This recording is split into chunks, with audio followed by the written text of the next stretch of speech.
Hello and welcome to Flixplained, the channel where we take your favorite flicks and series and break them down to ensure you don't miss a single detail. Come on, big lad. We're only just getting started.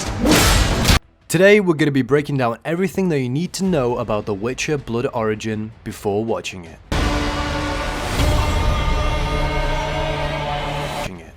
Going back to the beginning. Blood Origin is set to take place 1,200 years before Geralt of Rivia's journey began, in a time before the conjunction of the spheres that was touched upon in the second season of The Witcher.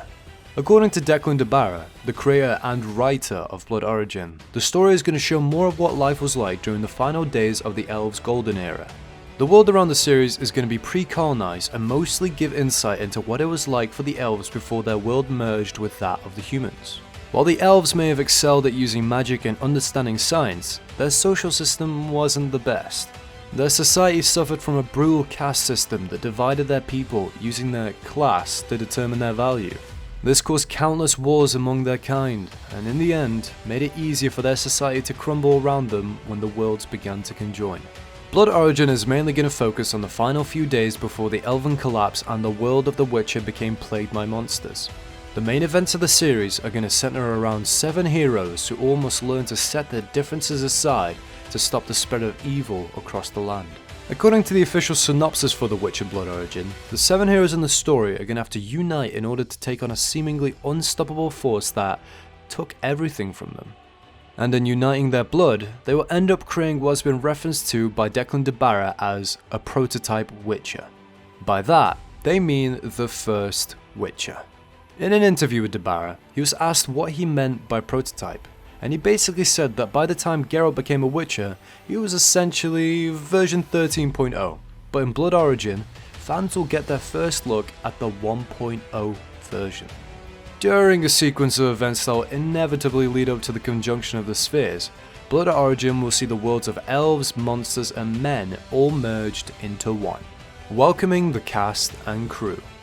So, who are the heroes tasked with doing everything they can to keep their world from succumbing to darkness? Though the creators of Blood Origin have tried to keep most of the information surrounding the series under wraps, we do know a bit about the main cast and the characters they're set to portray. And fans of Dungeons & Dragons are gonna love this because there is enough variety in the characters' classes to create a full party. First up, we have the Elven warrior Aiella, also known as the Lark. She's the type of warrior who will slice your throat and then afterwards sing a beautiful ballad about it. Portrayed by the amazingly talented Sophia Brown, Aiella was formerly a warrior for the Queen's Guard who ended up abandoning her post to become a travelling musician. However, during her time in the Queen's Guard, she at one point crossed paths with another one of our heroes named Fjord, and the two will have to learn to set their differences aside and work together in the name of their cause. Fjord is an axe-wielding human who was born to a clan of warriors that have sworn their lives to protect the king. And after seeing him, you might recognize the actor playing Fjord. Laurence O'Fouriane is also known for playing battle-ready characters and has made appearances in shows similar to Blood Origin, such as Game of Thrones and Vikings. According to Declan, Aiella and Fjord will be drawn together by a calamitous event, and the two will join together on a quest for vengeance. After swearing by the blade to work together, their journey will begin and grow far larger than they could have ever imagined. The next big name we have on the board is Michelle Yeoh, one of the most recognizable action stars of all time. Michelle is well known for her roles in movies like Crouching Tiger, Hidden Dragon, or Marvel's Shang-Chi and the Legend of the Ten Rings, and in this series, she's going to be picking up the sword as Cyan. Cyan belongs to a tribe of nomadic sword elves. However, she is the last surviving member. According to a character's description, Cyan will join forces with Aiella after the two cross paths while Cyan is looking for a blade that was stolen from her people. Joining these three in the cast is none other than Good Will Hunting star Minnie Driver. Minnie is set to portray Shang-Chi, a mysterious storyteller that also has the ability to cross through time and shapeshift. It's also believed that Shang-Chi will be able to cross between various worlds, and some believe that she's going to be the connection between the monsters world and the world belonging to the humans and elves. Then we have Baylor, the chief mage and one of the most powerful spellcasters of his time. Baylor is being brought to life by Lenny Henry, a phenomenal actor known for playing Sadok Burros in the Amazon Prime series The Rings of Power.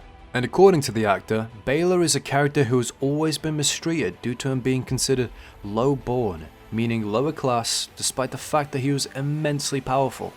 Baylor's journey is going to be about teaching the world that you can't treat people so poorly and expect things to just be okay. Miriam Mack is also joining the cast of characters as the character Merwin, an elven princess who is being forced to chase after a destiny she doesn't particularly want. Instead, Merwin had always dreamed of following in the footsteps of a female elven warrior that was held as a historical hero. Do you see what we mean by having every party member yet? They have Ayala, the warrior, Cyan, the warrior monk, Fjall, the axe-wielding berserker, Baylor, the mage, Shan-Chai, the scribe, and Merwin, the princess. All they're missing is a bard. Or are they? In the most recent trailer for The Witcher Blood Origin, fans were surprised to see Jaskier, the charismatic bard from the main series, make an appearance. And though he's only been credited for a single episode, I cannot wait for him to sing a story back to life. Jaskier isn't the only recognizable face that will be in the series at one point or another. In fact, about a week before making this video, Netflix announced that fans will be getting another iconic character from the Witcher universe, making an appearance in their new spin-off. Fans already knew that the leader of the Wild Hunt, Eredin, would be making an appearance, which has led to a ton of speculation that we'll be also seeing the elven prophet Ithilien make an appearance as well. But what's better than speculation is when the creator of the series makes an announcement for a character. Declan DeBarra met with Screen Rant in a recent interview and announced that we will be seeing a true Witcher legend in Blood Origin. In the interview, DeBarra brought up the character Avalak and the fact that we'll be seeing him before he's been corrupted, which is something that we would never have expected. I mean, Avalak is one thing, but a somewhat innocent version of Avalak is sure to be interesting. That has really got us thinking about the state of the world before the events of The Witcher take place, and how much has changed. Thankfully, DeBarra has been somewhat open about what sorts of things we should expect to see in this new series. The world before The Witcher. Declan DeBarra explained that the conjunction of the spheres was essentially the merging of the worlds. And before that happened, the continent and the world around it that The Witcher took place in used to be very different. Even the map of the continent appears to be slightly changed from what we know it as during Geralt's time. DeBarra explained that we will be seeing the three kingdoms, Prussia, Zintrea, and Darwin, and the clans residing in each one. The sole purpose of these clans is to protect the royals, and a few of our main characters were actually born into the clans, like Fjall. Of the three clans, there is the Dog Clan, the Raven Clan, and the Serpent Clan, all of which are in the midst of a civil war that has been going on for more than 1,000 years. The resources in the world are beginning to dwindle, and each of the kingdoms is beginning to experience the spread of famine and disease. Though fans of the Witcher book series may have read about the world pre-Junction, no one has seen it like this before. According to DeBarra, the people living in this world don't know anything about monsters. They've never encountered them before and therefore won't have the slightest idea of how to deal with them. The show will also depict the elven cities as we've never seen them before in the world of The Witcher. You have to remember, this is going to be the height of the Elven Empire, meaning that their cities are going to be massive and immaculate looking. Unlike the dark and dreary world that we are used to during Geralt's time, the elven culture is said to be very high class and artistic. Release date and episode count. The Witcher Blood Origin is set to release on December 25th as a little holiday treat for the fans. This follows the release theme of the mainline series, which released its first seasons on December 20th, 2019 and the second season on December 17th, 2021. And I can't think of a better way to spend my Christmas than watching a new band of heroes fight the forces of darkness. Ironically, a few of the heroes are actually elves, just like Santa's workforce. Granted, these elves are more likely to cut you than they are to make you a toy. Still, we'll take them. Now if you were hoping to binge through another 8-episode season like you've done with Witcher themed content in the past, then you might be a little bit disappointed.